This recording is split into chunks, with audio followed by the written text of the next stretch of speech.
ton souffle. Bonjour, bienvenue à l'Instant Biblique, émission hebdomadaire de l'Église protestante unie de la Somme. Je suis Pierre et aujourd'hui nous allons parler de l'Épître aux Galates dans le Nouveau Testament. Donc nous allons au chapitre 4, versets 4 à 7. Je fais la lecture. Mais lorsque le moment est vraiment venu, Dieu a envoyé son Fils, né d'une femme née sous la loi, pour racheter ceux qui étaient sous la loi, afin que nous recevions le statut d'enfants adoptifs.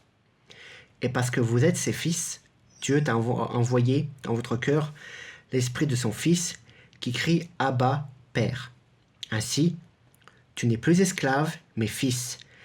Et si tu es fils, tu es aussi héritier de Dieu par Christ. Amen. Alors j'aime beaucoup ce passage, je le trouve très très encourageant. Et avant de parler pourquoi je trouve cela très encourageant, je suppose qu'il faut le mettre un peu dans le contexte. Paul a écrit cette lettre pour les églises de Galates, et c'est l'une des toutes premières épîtres que Paul a écrit en tant qu'apôtre. Et la raison pour laquelle il a écrit cette lettre, c'est parce que certains groupes de chrétiens d'origine juive sont allés à Galates pour expliquer qu'en fait, pour être vraiment chrétien, il fallait se faire circoncire et suivre les lois de la Torah. Et seulement en faisant cela, vous arriverez au Christ.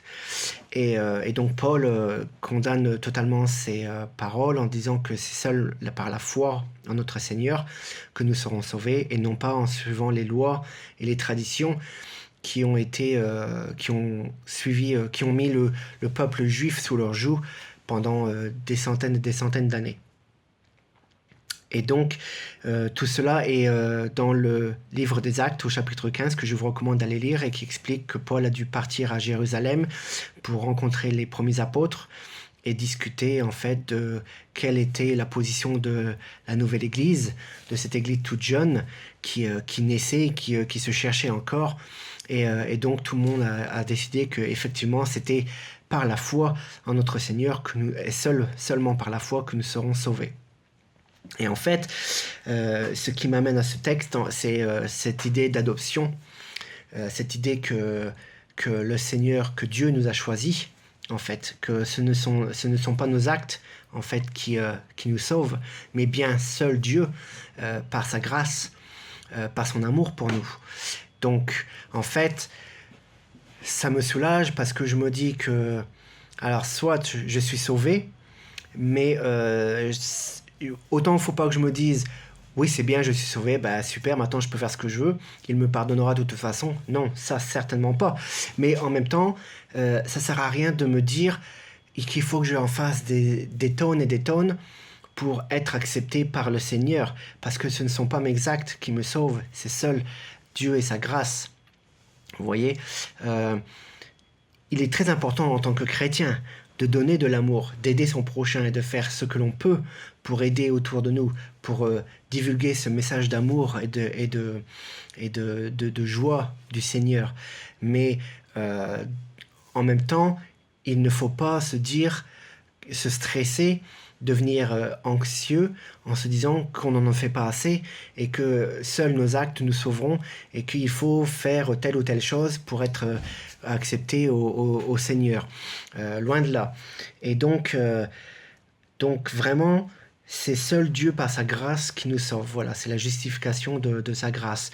Et un très bon exemple, c'est dans la Genèse, lorsque dans le chapitre 12, on lit, et je vais le lire si je peux me permettre, au chapitre 12, verset 3 de la Genèse, en fait, c'est quand Dieu s'adresse pour la première fois à Abraham et qui dit à Abraham « Je bénirai ceux qui te béniront et je maudirai ceux qui te maudiront.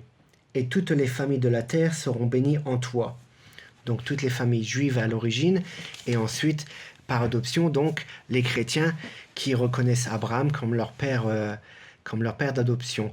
Et en fait, la raison pour laquelle, c'est que ça prouve que ce passage prouve très bien qu'en fait, Abraham était béni, même si Dieu savait très bien que Abraham allait faire des erreurs dans sa vie, qu'il n'allait pas l'être parfait, qu'il allait mentir, comme on verra plus tard quand il est en Égypte, et que malgré tout cela, malgré nos erreurs, malgré notre petitesse d'esprit parfois, Dieu nous a choisis. Dieu nous a dit, vous serez mes enfants et je vous bénis. Et d'être enfant de Dieu, vraiment, ça permet de dire que l'on a conscience du don qu'on a reçu, du cadeau qu'on a reçu par le Seigneur. Paul parle d'adoption dans le style romain. Ça veut dire qu'en fait, si on extrapole avec aujourd'hui, notre société actuelle, imaginez un chef d'entreprise qui a très bien réussi dans sa vie et qui a un enfant et il décide que cet enfant va rejoindre l'entreprise pour apprendre afin de lui succéder un jour.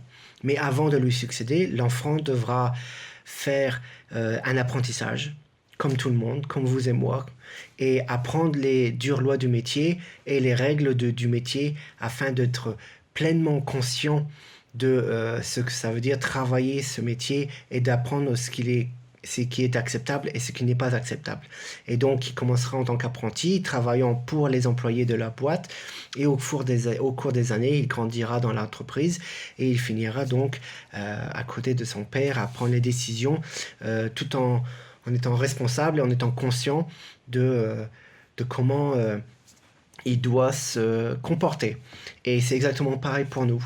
En tant que chrétiens adoptés, enfants adoptés de Dieu, nous devons être conscients de de la grâce que nous avons reçue et vivre une vie d'humilité, de respect, d'amour envers son prochain.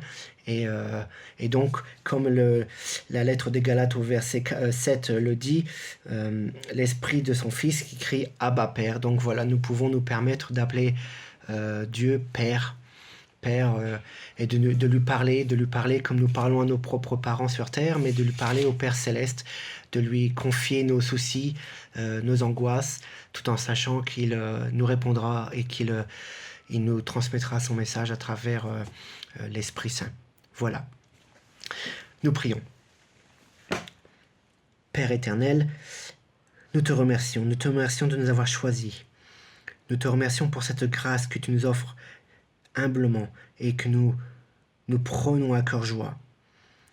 Nous te remercions de faire partie de cette famille, de cette unité chrétienne et nous voulons crier notre amour pour toi et te remercier pour toutes les choses que tu nous offres.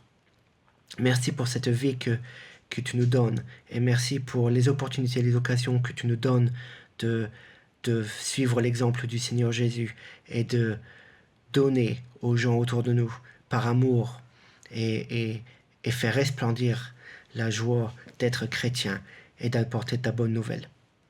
Nous prions tout cela au nom de Jésus. Amen.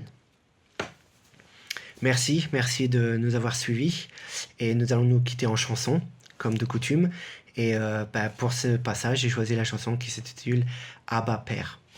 Au revoir.